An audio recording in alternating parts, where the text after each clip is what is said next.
to talking about the future quarterback in the league, right? So, or of the 49ers. So we all assume Trey Lance is going to get the keys to the car, at least the offensive side of things.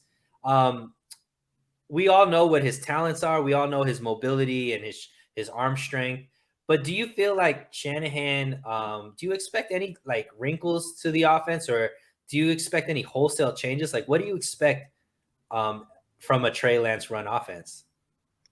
Well, I think just having Lance and no Garoppolo creates the chance of having more weapons, obviously, whether that's Debo on a major extension or whatever. So that just improves the personnel around him with the increased salary cap space. And then we all know about the running dynamic that Lance brings. I think that this allows for Shanahan to scheme him outside of the pocket more, get him moving. And I think that's where Ayuk really shines, because Ayuk's good on those double moves, and I think he would be a good good receiver in that sense for Lance. And I think having a full offseason of Trey Lance being the guy allows Shanahan to cater his offense to just him, where last season it was, okay, Garoppolo's the starter, so the offense is going to be what Garoppolo can do well, but it also needs to have some tendencies that Lance would succeed if he ends up being the starter halfway through the year, or because of injury has to be the starter. So I think just catering your offense around one guy, and if Lance gets hurt, the season's over anyway. So the whole like backup situation, I'm not even really bothered by that. So catering around Lance, getting the quarterback moving out of the pocket, having athletic offensive linemen that can move with them. You have Kittle, you have Juszczyk, you have Ayuk, you have Debo that can all do that. You sacrifice experience with Garoppolo. Lance is probably going to be more turnover prone just because he might get bit on, or he might get hit on aggressive cornerbacks. And also he's running outside the pocket, so he doesn't get that same protection other quarterbacks get when they're in the pocket. There might be more fumbles. We'll see as he improves. I think he'll improve in all those aspects, but I think it will be a much more fun offense with just tell me how you tackle a backfield of Trey Lance and then Debo Samuel and Elijah Mitchell on both sides of him. Right. You can't tackle all three of those guys. Right. And maybe IU coming through on a sweep as well. That'd be fun. Swan Song says, yeah, with Lance is going to make defenses have to play much more honest. Perfect timing, because that's exactly what you're talking about as well. Yeah, you know what? But as far as just overall scheme, I don't think there's going to be that much of a change, Mav. And the reason why I say that, in talking with Jack on my channel, he always mentioned, he's way better at, game film and watching the actual play drawn out. There's always been that deep option in Kyle Shanahan's scheme where Ayuk is running out and, he might be open, or we've seen so many times where, where it was like Juszczyk down the line, and if he was just hitting stride, it's a touchdown, or Kittle down the middle, and if he was just hitting stride, it's a touchdown. Like, those plays had always been there. Jimmy never had the confidence that he could hit that consistently. So a lot of times he doesn't take that shot, or when he does take that shot, he was missing a lot of those throws that were noticeable. We've already seen Trey be relatively good at those type of throws. We know he's going to actually take that shot, and we've seen him connect on a few plays like that as well. That we saw that, wonderful throw against Houston where, he was able to make that, long touchdown pass. And then obviously we've seen early in the season, he was able to, do some great things, or at least in the preseason, as well. So I don't know if schematically things are going to change so much. I think it's just the offense is going to look different because now, like Swan was saying, like you were saying, the defense has to be aware that there is going to be a deep option. So they can't necessarily pack the box as much, which I think will bode well for the running game too, because they are going to, that play action is going to look different when you can have somebody, throw the ball past the safeties, which Jimmy Garoppolo just couldn't do effectively. What I am going to wonder is, I think blocking for Jimmy is much different from blocking for Trey for that offensive line. And that's the shift that I'm going to wonder what it is, because I don't think Trey has as quick of a release as Jimmy has. I might be wrong. So hopefully people don't just at me all day when I say this, but it seems like Jimmy was very elite in his quick release.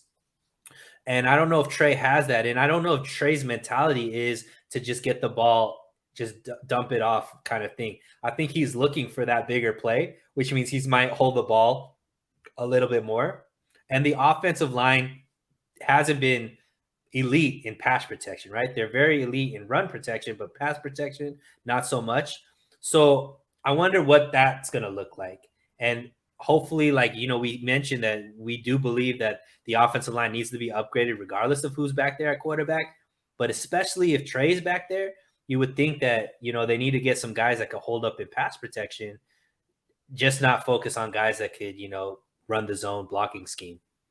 Yeah, they definitely need to get a right tackle for that reason. McGlinchey, I think we all know what type of player Mike McGlinchey is. It was unfortunate he was injured, but I didn't really see a difference that often between him and Tom Compton. And if you're looking similar to Tom Compton, that means you're easily replaceable because Compton is a journeyman offensive lineman. Right. And so I think they need to get someone that has pass blocking potential, as we saw against Green Bay, where Compton was getting blown up. I think it was by Rashawn Gary every play. And then against the Rams, he held his own, but I think they need to get someone that knows how to pass block on the right side for Lance. If that ends up being McGlinchey, we'll see, but he is very athletic, McGlinchey, where he can go out on those halfback tosses and get those lead blocks. So maybe that is something that gives him an advantage, as he's a smaller width size tackle. So maybe that helps out. Yeah, I agree. Some guys are jumping in with some great comments. Let's see. Swan Song is saying, yeah, with Lance, it's going to make the defenses have to play much more. So, we already did that one. Defenses have to also worry about Lance's scrambling out. Absolutely. We saw that against the Texans with the short game. Ryan saying Jimmy's quick release is why he was here.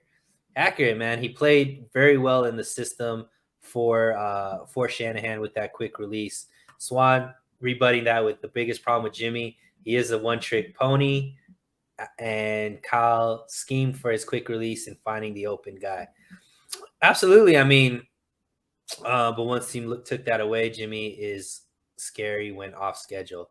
Right. And I think that off schedule play is what we're most hoping from Trey, right? I think one of the greatest games I've seen in recent memory was this AFC divisional game between Kansas City and Buffalo, right? Seeing the quarterback play in that game, man, I was just blown away. And it was just amazing. Like, you knew when those quarterbacks had the ball, they were just going to do something epic on every single drive, right? And it wasn't necessarily by scheme. It wasn't necessarily everything was like in their favor. It was off schedule. It was just a guy making a play. And you saw that with Joe Burrow against Kansas City, some of those throws he was making. And, for everything that was good about Jimmy, one thing that wasn't was just, if it wasn't going Jimmy's way, it was not going to be a good Jimmy performance, right? Things had to be in the right place at all times. And Trey seems to have that ability that it doesn't always need to be that way. So we're hoping for that elevated quarterback play because of the tools he has, because of the arm strength he has, because of, the athleticism he has. But he's also somebody that doesn't throw a lot of interceptions either, right? He's very good at playing cerebral as well.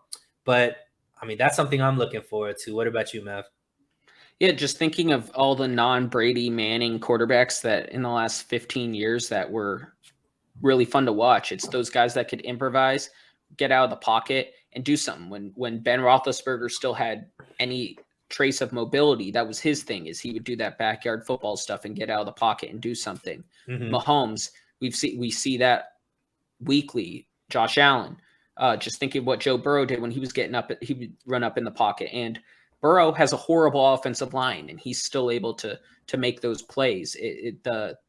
The ability to improvise is huge for a quarterback. And Garoppolo didn't really have that. And that's why we saw when he would get sacked, it would be a 7-yard loss.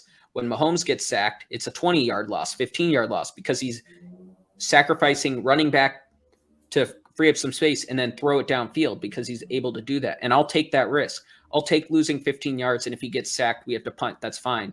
But if there's a chance where you can get a touchdown or get a 30-yard play on it, I'm okay with that. You're trying to make a play with your legs and your incredible arm, and I'm very interested to see what Kyle Shanahan can do with that, because every quarterback he's had since he's been an excellent offensive coordinator has been a statue. Matt Ryan, Jimmy Garoppolo, Nick Mullins, CJ Beathard had some athleticism, but let's see what he can do when Lance is off schedule, as you were saying, and maybe he has to step up into the pocket and throw 40 yards downfield, and there just happens to be a George Kittle waiting there. Whereas Jimmy Garoppolo, you have pressure. You better hope that outlet is open, because that could be an interception by the linebacker. Yeah, and I mean, we were talking because I know you're a big Oregon guy, and we were talking. I was asking you if you knew, Herbert was going to be as good as he was in the NFL, and you said you saw that he had all the tools, but he never got the opportunity because he didn't have the right play caller. I like that point that you made. We've only seen, Kyle Shanahan with the certain, type of quarterback. I guess minus early, when he was offensive coordinator with the Redskins, or former Redskins. Now, I guess Commanders is going to be the new name. But, when he had RG3 there, do you feel, though, that Shanahan will be able to utilize the weapons that Trey has? And if so, what makes you confident when you've only seen him kind of with the stationary quarterback?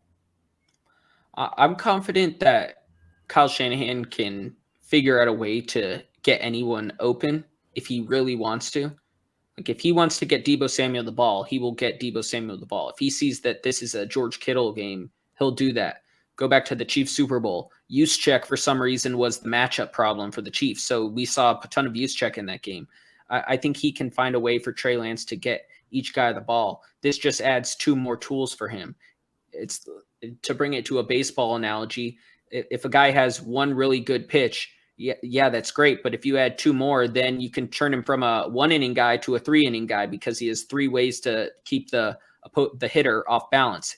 Shanahan will have his run game, which we know will be great with the offensive line and Elijah Mitchell back there, plus whatever reserves they sign. We know Deebo Samuel healthy is a matchup problem no matter where he's on the field. We know when Kittle's allowed to be a part of the offense, he'll be a part of the offense. So it's just a matter of if Trey Lance has the accuracy and ability to do that. And we don't know 100% sure, but we're pretty sure, and we're hoping that it'll be able to happen. And just the fact that there's 15 different ways that this team can score a touchdown or lead a touchdown drive instead of 9 ways, it's exciting. I love it. And